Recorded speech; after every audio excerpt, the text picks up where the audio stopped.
crazy. Again, as always, proudly brought to you by our partner, Chinook Seedery. In order to get 10% off seeds, use the code SkippersView. Get a discount, get seeds, multiple different flavors, good seeds, the long-lasting flavor in your mouth. If you're a seed fan, definitely check out the discount code, the Skipper's View. Hagen, it's a Sunday night. We got a Game 7 in the NBA Finals. We are here to talk baseball, though. And we decided we're going to do this quickly. And for anyone who's on X enjoying a Sunday, we all know it's hard to get focused on one sport when another sport's having its championship. But we're trying to knock this out. Big news from the last few days. And I don't think there's anyone better to start off with than Jacob deGrom. He's pitched at least 5 innings and surrendered 2 or fewer runs over his last 12 starts. Hagen, I said on an episode earlier this year, I don't know if you recall, I think Jacob deGrom, like I said, if he stays healthy, I like him to win the Cy Young. Obviously, you got a guy named Tarek Skubal in the American League. I still know it's a long shot, and especially if deGrom holds up for the rest of the year. But we got to talk about this. deGrom's been a dog. I mean, as someone who deGrom is my favorite player of all time, I'm a deGrom AL Cy Young Award ticket holder this year. You love to see this. And even the starts where his strikeout numbers were down, he was still not allowing any runs. I mean, he's 7-2 with a 2.24 ERA right now in 15 games. I mean, the big thing to me, though, I think is I was a big advocate this offseason that deGrom was still elite and one of the best pitchers in all of Major League Baseball when he's healthy, even when we haven't really seen him much the last couple of years. But it was if he's healthy, watch out. I mean, he's thrown 88 innings this year. He's a start away from throwing the most innings he's thrown in a single season since 2021. We haven't seen a deGrom this healthy in 4 years. I mean, it's phenomenal to watch what he's doing. I mean, it's the thing to me too that stands out is it's the same deGrom too. You think this year with a little bit lower velocity, obviously he's not trying to throw as hard now. Arm angles drop by like 4 degrees. He's still only using 2 pitches. I thought the changeup would be mixed in there a little bit more, maybe the curveball too. It's 89%, 86%, whatever it is, just fastball slider. It's just he's doing the same exact thing deGrom does. It almost feels predictable what he's going to do to batters. Watching him, he's going to throw you a fastball. He's going to paint fastballs glove side. He's going to throw sliders low in on you. It's awesome to watch Jacob deGrom. And obviously I'm a big deGrom guy, but when he's healthy, it's better for baseball. And he's still one of the best pitchers in all Major League Baseball. And it sucks that he has a guy like Tarek Skubal ahead of him, where it's kind of like the MVP conversation with Judge, where it feels like Skubal's he's going to win it no matter what, barring an injury or just an implosion that I don't think anybody sees coming. But it is awesome to see Jacob deGrom do this, and honestly, it doesn't surprise me at all.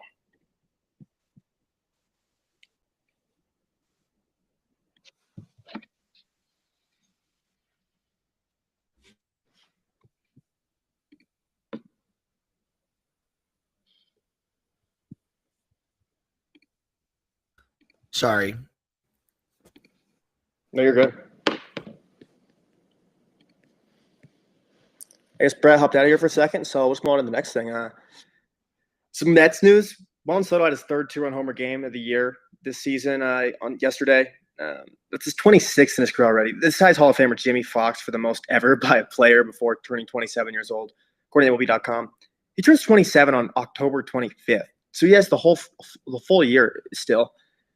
It's I can't even describe what Juan Soto, how good he is, how young. I mean, I put a post out the other day, and it was how many players had a higher F4 than him before their age 27 season. There's only 5 or 6. It was Trout, Pujols, A-Rod, Andrew Jones. He's an elite player in elite company. I mean, he is one of the best talents in Major League Baseball. I think, and with his floor too of how much he gets on base. I mean, I know he struggled going on, but he's sneakily, I think he's 9th in baseball on base percentage right now, just under 400. Juan Soto is always going to be there as one of the best players in Major League Baseball. I mean, he was slumping. I know he has that big title contract-wise on him now, which, yeah, you're getting paid $765 million. You got to perform, but Juan Soto is still here, and he's still one of the best Major League Baseball players without hitting his prime yet. I'm back. Sorry about that. Yeah, I think too many people are trying to stream in for the NBA Finals in this state right now. So, little Wi-Fi issue. But yeah, to top on, dude, I from day one, I've been so transparent about this. I'm one of the butthurt Yankee fans. Like I'm not gonna, curse Juan Soto out. I'm upset we lost this guy. He is so good at hitting baseballs. Um, I love that I do have his autograph. That's really cool. Being one of the ones that I pulled in a break one time. It was a numbered card. I'll probably never sell it. I'll probably give it to my offspring if I ever have any. If not, I'll probably give it to someone in my family and to pass it down because this guy is a dog. He is one of the best hitters of our time, and it's crazy to see. And everyone who's like doubting him from the poor start, it's Juan Soto. It's Juan Soto. Like he's going to be just fine. I mean, even too, there was those athletic player polls that came out last week, I believe, and it was what hitter would you least want to face in baseball? He was the answer. Even with what Aaron Judge is doing right now, putting the best season, even with the struggles that we maybe have ever seen ever. I mean, at least by far best season since Bonds. Juan Soto was still voted the batter you would least likely want to face. That speaks volume. Dude, yeah. I feel like he takes up so much of the plate of the strike zone. He does great at attacking everything. He doesn't strike out ever, it feels like. I feel like every at bat with him, he's either walking or doing something. Like he's very, very, he's incredible. There's not really much to say on top of that. But I do want to jump to a guy who this episode's being named after. Big Dumper, Cal Raleigh. He's been on an absolute mission for the last month. 14 bombs, 31 ribbies, 4 stolen bases from the catcher position, 11 walks, 306 batting average, and he's dotting a 1.163 OPS. He signed a 6-year, $105 million contract extension on March 26th. Hagen, did Seattle get a steal on this deal? This question was actually posed to me yesterday that I saw in a group chat I'm in. It was saying, is this the best contract in all of baseball? I know there were some people that didn't know how they felt about it when it was first signed. I think everyone thought it was positive, though. Seattle locked up a slugger they can ask, especially with their offensive inabilities at times. But the way it's looking, even if he's giving you 80% of what he's doing now going forward, this might be a steal of a contract. I mean, that's not even to mention the elite defense he's putting out behind the plate. I mean, he's already got 4.9 F4. He's on pace to, I think, have the 3rd highest win season for a catcher ever. I mean, the home record for catcher home runs is 45, I believe, from Salvador Perez in 2021. He's got 31 already. He's going to break this. He could even break this before the deadline if he keeps going on this crazy rate. But I mean, realistically, he's going to break it before September, though. Like it's insane what Cal Raleigh's doing, and I know he gets overshadowed by Aaron Judge just because of how good he's been. But I said to you before we went live, I said he has a real MVP case. It just sucks that it's Judge ahead of him because you would have to have Judge do absolutely nothing for another month or so to at least have a real conversation about it. But Cal Raleigh is the second best player in Major League Baseball this season. Couldn't agree more. Could not agree more. Cal Raleigh has been the man, the myth, and the legend in Seattle. And he's made people forget about Julio Rodriguez out there, which is crazy to say. But yeah, I think that this is easily a top 10 contract in all of baseball. Easy. I don't know if it's the best contract in baseball, but it's definitely up there for sure. The Mets, your team. I'm going to let you take this one. Let's hear a little news about the catching position. Speaking of catchers.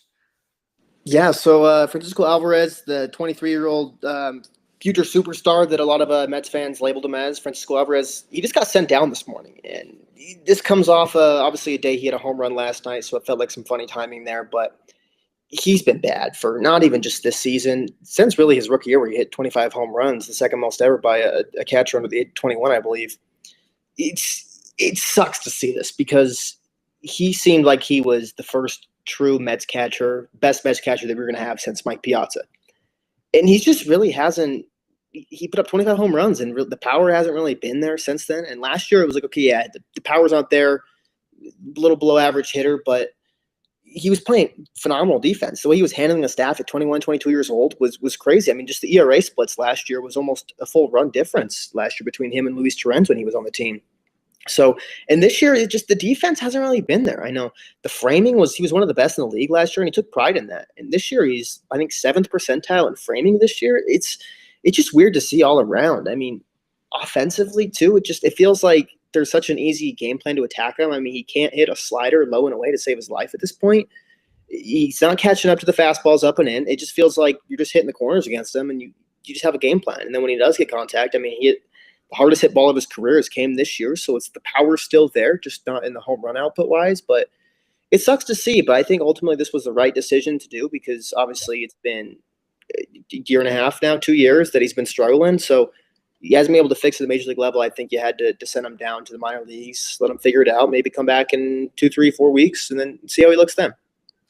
Yeah, I think the power is definitely still there. We were at a game, Dean and I, with the rest of our buddies. We were at the Nationals Mets game. This is earlier in the season, and he had an opposite field home run. I don't know if you remember this time, but it was like against bad wind. Like it was a very hard home run to hit. It was very, very impressive. Yeah, I think he's got to work on this because like the MLB pitching, it ain't getting any easier up in the big leagues. They will be painting corners against you, especially the more talented pitchers. Dude, like, come on. You think like a guy like Matt Brash is gonna have difficulty striking out Francisco Alvarez right now, and he's like, a deadly slider guy. Like anyone like that is gonna rip Alvarez apart from the pitching mound. So, it's a shocking move, but at the same time, I think it's a needed move. Based off everything, I'm hearing from you here, and what I've seen, the little of Francisco Alvarez, but. He definitely has all the talent. I bought a card actually numbered, one of the teal ones from Top Chrome. And I'm planning on giving it to my buddy's kid. So I'm hoping he does take off because I spent some money on it. Another guy, super young, super talented for the Reds. This guy is their number 2 draft pick, Chase Burns. He's getting called up. He's going to face off against the Yankees this week. Not ideal team to verse, I guess, right now. Yankees, you're getting them off of a horrific Los Angeles Angels series. I think they lost 3 of 4. They, did just win their series against the Orioles, but the Orioles are trash this year. So we'll see if this is the right time for Chase Burns. I think that's a tough task to go toe-to-toe with Aaron Judge in your MLB debut and the rest of the squad there. But are you going to be able to dial into his start? I think he's going on Tuesday or Wednesday. I mean, he's definitely someone I'm going to want to look into. I mean, this year in the minors, between 3 different levels, high or upper high A, double A, triple A, he's 13 starts. He's got a 1.77 ERA. I mean, it's been honestly impressive for what he's done this year. I mean, a 6.85 strikeout to walk. I mean, it's not like he's walking these guys like a Mizorowski. We've seen how electric he can be, but he has the walk issue at times. Chase Burns, he's pounding the strike zone. He's not walking that many guys. I mean, he's only 1.8 walks per 9. I don't really love per 9 stats that much, but if you're walking less than 2 batters per 9 innings, that's pretty good, especially when you're going to be striking guys out at a decent rate too. So it's really cool to see him get the call. Because I think a lot of people saw this coming. I mean, just in the Skippers You chat the other day, it was talking about, oh, he's going to get called up here soon, right? And the next day he got called up. So congratulations to him, and I'm very interested to see what he do. Maybe he can help this Reds team, give him a better push for the pitching rotation. It feels like they've had some guys. Lodolo hasn't been as great as you'd probably think this year. Obviously, Hunter Green on the IL. Nick Martinez has been iffy. He has some good starts, but he's been iffy. But so this is a nice bolstered rotation for the Reds. Yeah, I'm very interested to see him debut. And the nice thing is I won't have to carve out special time because it's the Yankees. So I will, most likely be tuning in. We got Shohei Ohtani. He made his second start 2025. He only went for 18 pitches. That being said, I don't think that's concerning or anything like that. Everyone, like the velo is down.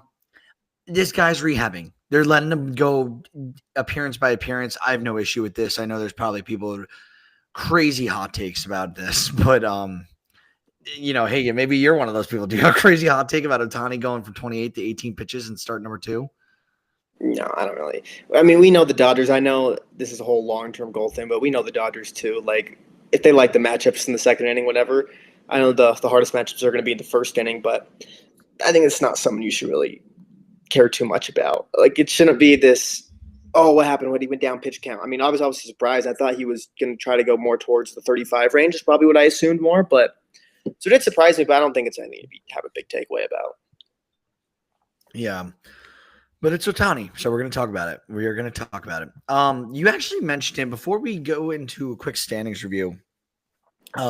Jacob Mizorowski right now, for anyone who hasn't paid attention to the Milwaukee gunslinger over here, he's made 2 appearances, 2 wins. He's gone 11 innings, 11 strikeouts. He has a 1.64 ERA and a .55 WHIP. Holy God, mother of baseball. He is going to be so good in the MLB. And the Milwaukee Brewers look like they have done it again with their pitching factory. Anything on Mizorowski's last start? I mean, just the 2 starts that he's had, he went 10 innings without giving up a hit. He blows my mind. And like the crazy thing too is obviously he's 6'7". He's 99th percentile in average fastball velocity at 99.7. He's 100th percentile in extension. That 99.7, let's run up to 100. That's getting on hitters like 102, 103. It's insane how just crazy this dude is.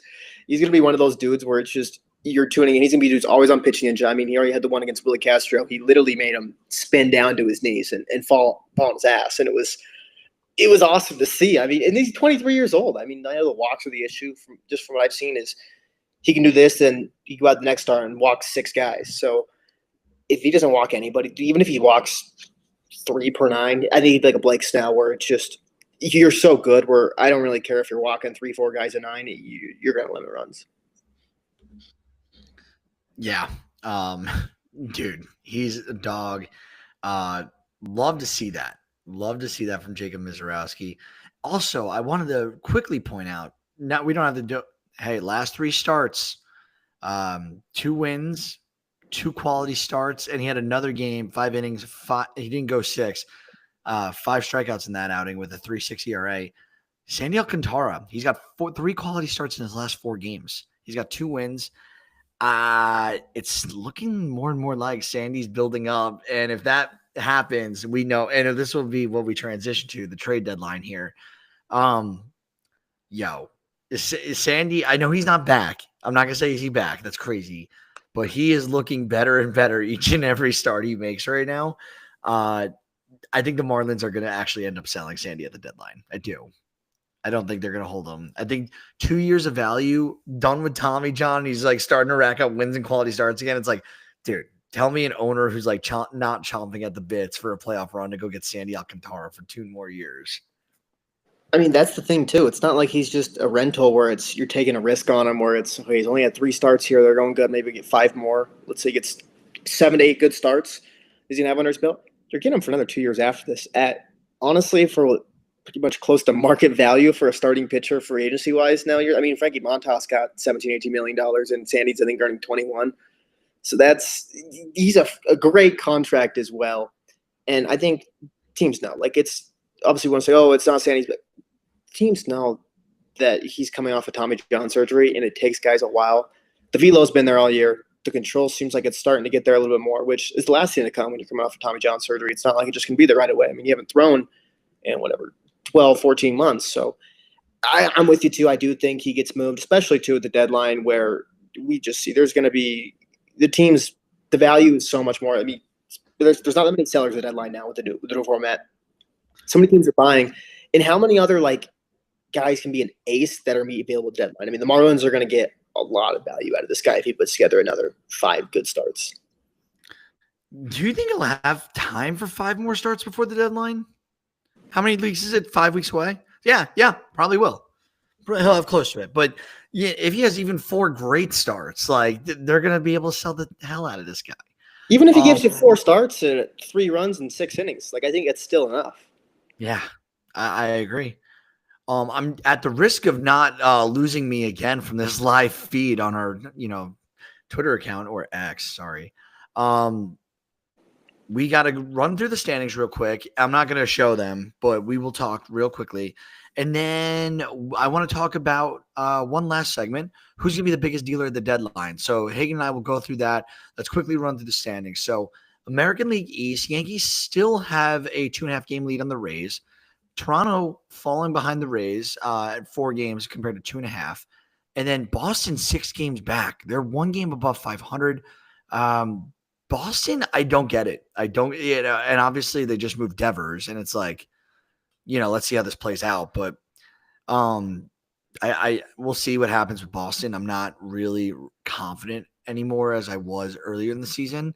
Just as the season gets longer, further and further in. I'm not like lost all hope on Boston, but obviously, like any skeptic, your interest and your um, the way you feel about things are going to change because I'm seeing more data. It's 70 games in, almost 80 games in essentially, and they're the same team. They're inconsistent, and there's got to be moves. And then when we thought they were ready to make a move here at the deadline, they go ahead and move one of the biggest bats in the league for essentially pennies on the dollar. So we'll see what happens with them ultimately in the East. In the Central, Tigers got an 8.5 game lead on Cleveland. Kansas City's right in the middle of the pack. Minnesota's 11 games back. The White Sox are done for the year. Boy, we'll see. I'm in Cleveland. Yeah, I feel like they're just not the same Cleveland team that we've seen in the last 4 or 5 years. Do you feel any differently about Cleveland? That's the only thing I want to bring up with the Central right now. I don't really have the guard ball Kool-Aid this year. They don't really impress me too much. And I know I shouldn't really say that because there's a lot of season left and they're still 2 games above 500, but I don't know, man. I'm known for not being someone who's very fond of the AL Central teams in general. I know I'm not really I'm kind of a hater of the AL Central, so I'm typically not a Central guy, but I feel like this doesn't feel like the same Cleveland Guardians. I mean, their pitching's just their bullpen obviously was historic last year. Obviously, some regression was going to be due. But I don't know how to feel about them. I'm not a huge fan of them this year. Yeah. Okay. And I'm about to throw up in my mouth saying this. The Houston Astros have a 5-game lead in the AL West. How did this happen and no one caught on to what was going on? Like, I think this is the most swept under the rug story. The Astros are the bad guys. They traded all their players. All their players are freaking injured right now. If you look at the Houston Astros right now, they're missing Hayden Wisniewski. I think he had Tommy John. They're missing Jordan Alvarez, Ronel Blanco, Pedro Leon, Spencer Arrighetti, Jacob Melton, Christian Javier, Luis Garcia, Chas McCormick, Zach DeCenzo, JP France, Lance McCullers just went back on the IL. How are they doing this? I mean, they're doing it, like you said, without Jordan Alvarez, without Kyle Tucker. He's not even there anymore. Like, and they're 5 games up. It's insane. I don't know. Is it more credit to the Astros for how good they have been playing, or do you get more mad at the Mariners and Rangers for their struggles they've had? That's not a bad point. I hate taking I do this all the time too, and I hate myself when I do it. I hate taking away from other teams, successes by pointing out the downfalls of other teams. I do it with Michael Jordan all the time in basketball, where I'm like, oh, well, Larry Bird was a shell of himself, and the Lakers were old, and I do that. I do that. Like, he couldn't beat the bad boys, and until they dismantled them, and then Jordan ascended. That doesn't take away from what Michael Jordan did, and I'm guilty as guilty as charged with that one. I do get mad at Seattle though. That how much I love Seattle. You know how much I love talking about Seattle. I think that it'd be a great team to with the talent that they develop pitching wise. You already have Julio Rodriguez. Yeah, you have Big Dumper. Go and add some bats here, and clearly you're inconsistent. You might need to bolster everything. The bullpen. I know they've had a number of injuries with Kirby and Logan Gilbert this year, and now who am I not thinking of? Bryce Miller is now elbows shaken up. You need to make moves. Go get Sandy Alcantara. It's out of the division, which I think Miami would be more inclined to trade with you. You got plenty of prospects. Seattle's a prospect haven. They develop guys all the time. Tell me guys like Colt Emerson or Cole Young. I think that's his name, the shortstop down there. They got some pieces. They got pieces. I don't know. Call me crazy. But I agree with you. Seattle and Texas. Texas has been playing down. Texas, 80 games in. They're 2 games below 500. It's a shame. And their offense sucks. Yeah. It does suck. And they need a bat to add for consistency down there. Langford is day-to-day now. Corey Seager has been dealing with hamstring issues. Yeah, Marcus Semien finally starting to look like Marcus Semien as of late, I should say. It's just a tough situation. And then how many games has Josh Young played this year? I honestly going to tell you. But And then Evan Carter, how many games has that guy played? I know he just came back recently, but he was out for a while. Like and it hurts to say too, just how bad this Rangers offense has been because I was someone where my prediction on the ALCS coming into the year was Boston and Texas. But when you look at it now, we're looking at 210 games since they won the World Series around there. They have not been a good team. They have not been a good team. The pitching's been there, but their offense hasn't been there. Obviously, big factor that's because Corey Seager plays 110, 120 games a year. Even if you're only missing 40 games a year, when your offense is this bad, if you're missing 40 games of a top 10 player in baseball when he's healthy, that hurts. Especially, you're relying on Wyatt Langford, a sophomore, to go out there and carry this offense. Yeah. I could dump on that. The Angels are the Angels and the Athletics are the Athletics. I feel like the Angels are still developing an identity, and it's really interesting. We didn't really go into big detail about Christian Morgan called up last week. He's already hit a triple. The guy's electric. I hope all the best for him. I'm pretty sure he's a New York guy, right? Christian Moore. He's a what guy? Sorry, he's a New York guy. I'm not sure. I just know him from Tennessee. You want to look that up real quick while I keep going? But yeah, the Angels are the Angels, the Athletics. They're, we all knew going into the season, they have pieces. They will always have pieces, the Athletics. They went out and got Severino, had the best ERA on the road this year in baseball. I don't know if that still holds true, but that was pretty recent when that was, still a thing. You got guys like Jacob Wilson, who's ready to win Rookie of the Year in the American League. You got Shea Langoliers. Who am I not even thinking about? Soderstrom. They got pieces. Hurts. Nick Hurts. Nick Kurtz. I'm having a tough time. And by the way, Chris Moore, you are correct. Brooklyn, New York. Yeah, I'm happy about Moore. And I'm always going to root for New York guys. There's just not that many in the MLB. But yeah, it's not surprising. But we'll jump to the National League East. I think this one's still kind of a boring division because the Mets have dominated all year. Sorry, Hagen. I know that's electric for you. But the Mets have. And the Phillies, they're the same record as the Mets now, quietly. Like, no one's talking about the Phillies because we all know they're good. Like, everyone knows Philadelphia will be around come September, potentially October. And then you got the Braves, who are slowly, like, their season is losing grasp. They're 10.5 games back in the division. They are 35-41. They were 14 games back at a certain point. So they're slowly, like, staying in it. But at the same time, as time goes on, they're not, they're not gaining any, like, real ground on the Mets. The Mets are still winning series. So I'll let you highlight the NL East real quick if you got anything to say, and then we'll just jump to the Central.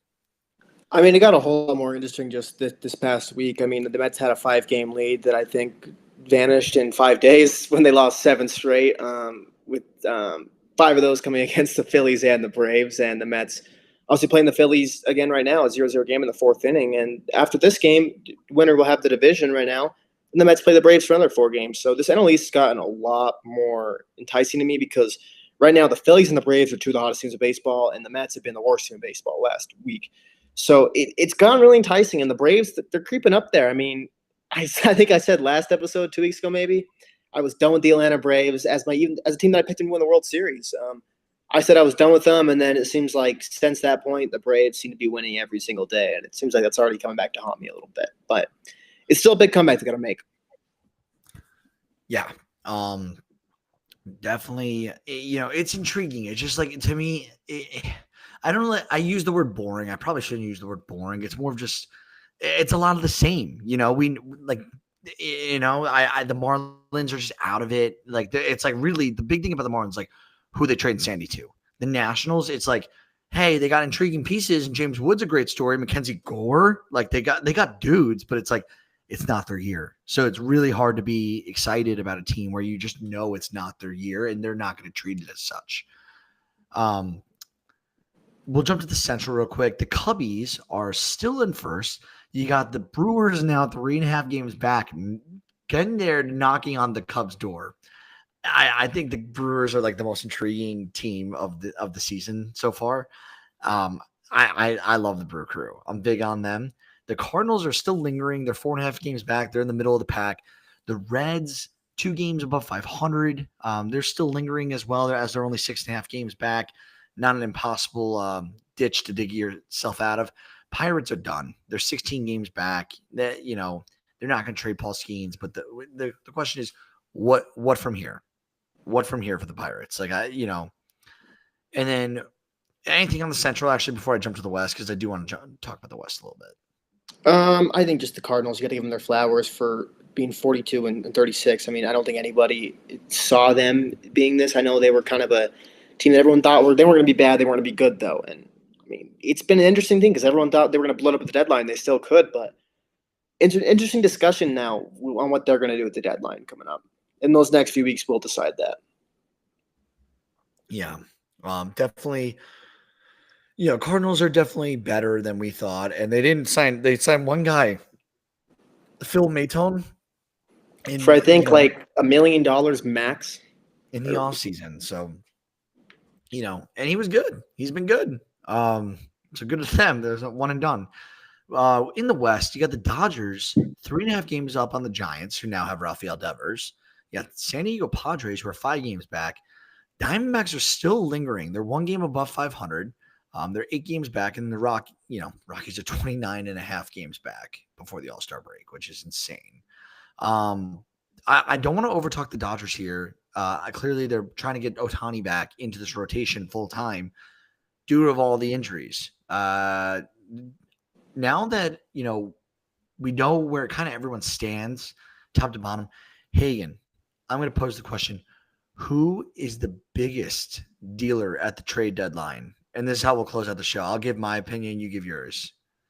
One team who you think is going to make the biggest splash? In adding a team, are you saying like adding players? Yeah. The adding or subtracting. You can go either way. If you want to name one seller, one buyer, that's fine too. I'll let you do that. For buyers, I think I got to go Phillies just because it's a Dave Dombrowski team. He will set your farm system back multiple years to get a World Series championship, and he hasn't gotten it yet. We know this team's getting older. A lot of guys are coming off the books. And they need bullpen help. I mean, I just think he's going to go out there and he's going to get the best reliever at the bullpen, maybe add a batter if he wants to. I don't know. Dodgers also sneaky one. But for the sellers, there's not that many, just looking at it, there's not that many teams that are bad teams that are very enticing sellers. I mean, yeah, Andrew Heaney and Bailey Falter are good pieces, but like, are they going to help you do anything in the postseason? Like, no offense to them, but I don't really want Andrew Heaney starting a game 2, game 3 for my team in the postseason. So I look at the sellers, and I think obviously this one can change depending on how their season goes until the deadline. But if the D-backs, even if they kind of go back a little bit, they would have some very, very enticing pieces off the deadline. And Merrill Kelly, Eugenio Suarez, Zach Gallen too, if he starts picking up a little bit, they could cash in a lot of chips to the deadline and set them up for next year. Yeah. You know what I'd love to see? I would love to see if the Braves are going to become sellers, I would love to see Marcell Ozuna get traded to Tampa. I would love to see that. I think that Tampa, they have the third lowest active payroll right now, $56.5 million. There's guys who get paid that much in a year. And that's Tampa's entire roster right now in terms of active. They're 88 million total allocations, but I think Milwaukee can make a move. I think the Giants, though, I'm going to stick with my guns on this. I think they're going to become the biggest buyer. They made the Devers deal. They're clearly, trying to win right now with Robbie Ray, Rafael Devers, Willie Adames and company. They're being aggressive. Posey knows what it takes to win. And I think there's guys out there they can get. They can go get Sandy Alcantara.